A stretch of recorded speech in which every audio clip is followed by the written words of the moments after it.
Two people each save $200,000.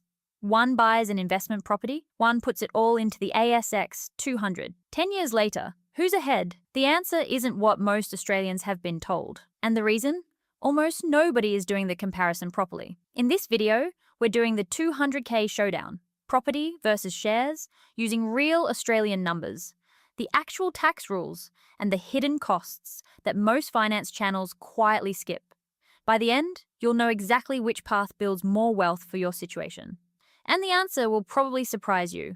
Let's start with what the data actually says. Over the last decade, Australian housing prices grew roughly 4 to 6% per year across the country. Sydney ran hotter, closer to 6 to 8%.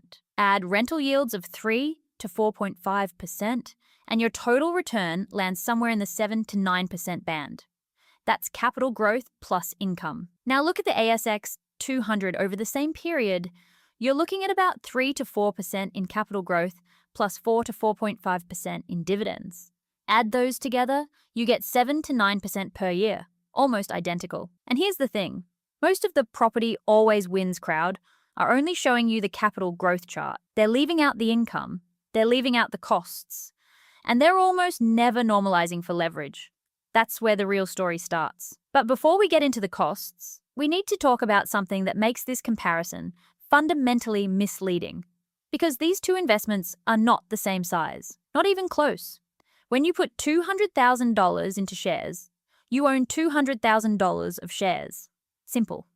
When you put $200,000 into property as a 20% deposit, you're actually buying a $1 million asset with an $800,000 bank loan. That leverage is what makes property look like a winner on paper. If that $1 million property grows 7%, you've made $70,000. On a $200,000 outlay, that looks like a 35% return. Incredible. Until you factor in the 5% interest on that $800,000 loan. That's $40,000 in interest alone in year one. Suddenly your 35% looks more like 15%. And that's before we get to costs. With shares, you don't have that loan. But you also don't have that amplification. Your $200,000 grows at 7 to 9%. That's $14,000 to $18,000 in year one. Slower, yes, but you also don't owe a bank $800,000. Now here's what nobody is putting in their comparison video. The costs that silently drain your return before you ever see a dollar of profit. Buying a $1 million property in Australia costs you roughly 5 to 7% upfront in stamp duty, legal fees, and inspections. That's $50,000 to $70,000 gone before you've even got the keys. Add 2 to 3% selling commission when you exit. Your capital growth needs to clear those hurdles before you've made a single dollar. Shares, an ETF tracking the ASX 200 charges, somewhere between 0.07% and 0.20% per year. A low-cost ETF through a platform like Vanguard or iShares costs almost nothing to buy. You keep nearly all of what the market gives you. Property also comes with ongoing costs. The headlines ignore council rates, insurance, land tax in some states, property management fees of roughly 7 to 10% of rent, and maintenance. A well-run investment property can quietly chew through 1 to 2% of its value per year in costs. That comes straight off your return. So leverage works against you. Costs work against you. But the tax system, that's where property fights back. And there's one advantage so big, most people don't even realize they're sitting on it. Australia's tax system genuinely favors property investors in a few ways. Negative gearing lets you deduct your interest and expenses against your salary. Useful if you're earning above $90,000. And if you hold for more than 12 months, the 50% capital gains tax discount halves your tax bill on the profits. On a new build, depreciation schedules can give you paper losses that reduce your taxable income, even when the property is actually going up in value. Shares have their own tax advantage. Franking credits on Australian dividends can drop your effective tax rate to near zero, or even below zero, if you're in superannuation or in a low-income year. Inside super, you're paying just 15% tax on income and 10% on long-term capital gains. That's extremely competitive. And ETFs let you control exactly when you realize capital gains. You sell when it suits you, not when someone else forces your hand. Hold on. There's one tax advantage for property that genuinely has no equivalent in the share world. If you own the home you live in, you pay zero capital gains tax when you sell. None, even if it's worth $2 million. That's a massive, completely legal, tax-free return, available to every Australian homeowner. And most people don't think of it as an investment strategy at all. Australia has been told for decades that property always wins. But here's the dirty secret.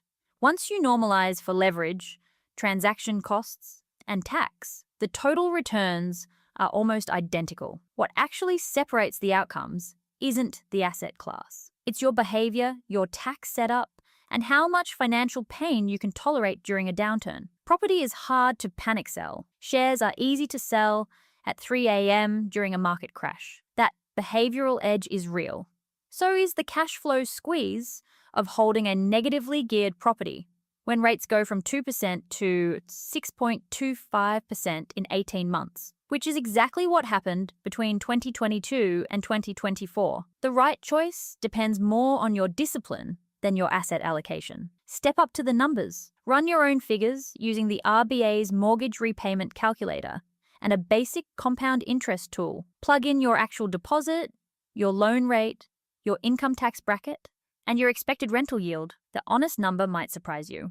Jump to your PPOR first. If you already own your home, maximize that CGT exemption. Every dollar of growth in your principal place of residence is tax-free. That is genuinely the most tax-efficient investment available to an ordinary Australian. Your home isn't separate from your investment strategy. It is part of it. Step up to low-cost ETFs in the meantime. If you're starting with $200K and no property yet, seriously consider something like VAS for Australian shares, or VDHG for a diversified portfolio while you build toward a deposit. The compounding is real, the friction is low, and you stay liquid enough to pivot when the right property comes up. And don't forget, diversification. The most resilient Australian investors aren't choosing between property and shares. They're building both over time. Start with your home, build equity, then layer in ETFs through a regular contribution plan. Or start with shares while you save a larger deposit. Then transition into property when your income and buffer are strong enough to absorb the cash flow pressure. The sequence matters less than the consistency. Wealth built on a single asset class is wealth with a single point of failure. The goal isn't to win the property versus shares debate. It's to build a portfolio that can survive a recession, a rate spike, a job loss, or a market crash without forcing you to sell the wrong thing at the worst possible time. The bricks versus clicks debate is a distraction. The real battle is you versus your own financial behavior. And the best investment is the one you'll actually hold through a downturn. Subscribe to the channel and turn on notifications. Thanks for watching, and I'll see you in the next one.